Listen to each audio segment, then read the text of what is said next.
Tumefanya uzinduzi wa jengo la Fast Track. Fast Track ni huduma ya haraka ambapo mgonjwa atafika na atahudumiwa kwa haraka zaidi. Na hii huduma tumeiweka baada ya wagonjwa wengi kuhitaji kuwepo huduma hiyo. Wanafika wanataka kupewa huduma za haraka. Kwa hiyo tukaona tuweke jengo ambalo litawahudumia wagonjwa hao, ingawa bei zao zitakuwa tofauti na hawa wengine. Lengo si kuwafanya hawa wengine ambao hawatatumia huduma hiyo kucheleweshewa matibabu au vipimo, hapana. Lakini wagonjwa wengine pia watapewa huduma hiyo, wataendelea kuhudumiwa. Ila yule anayehitaji hiyo huduma ya haraka atakuwa na sehemu yake maalumu na malipo yake yatakuwa tofauti na wale wengine. Na huduma hiyo kwa kumuona daktari itakuwa ni shilingi 10,000 tu kwa mwanzo sasa hivi tunavyoanza, ambapo katika jengo moja tuna huduma zote zinazopatikana ikiwemo pharmacy, maabara, vyoo, vyumba viwili vya madaktari, sehemu ya kupumzika wagonjwa.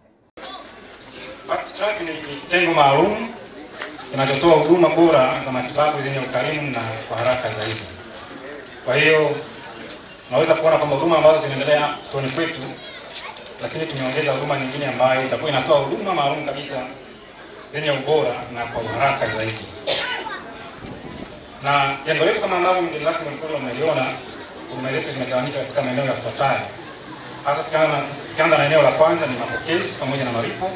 Ni eneo ambalo mgonjwa atapokelewa, atafanya usajili na taarifa zingine zitaweza kuchukuliwa pale.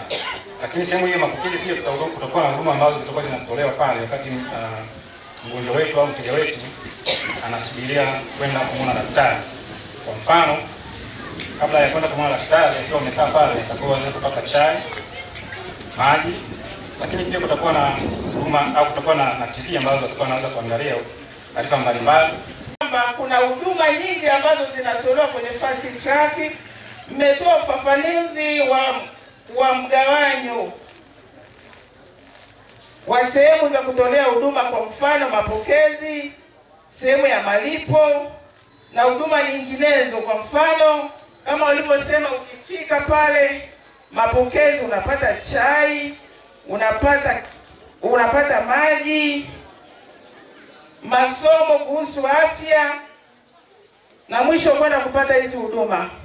Kwa kweli ninawapongeza sana, kwa sababu kuna kitu ambacho kinaitwa uniqueness.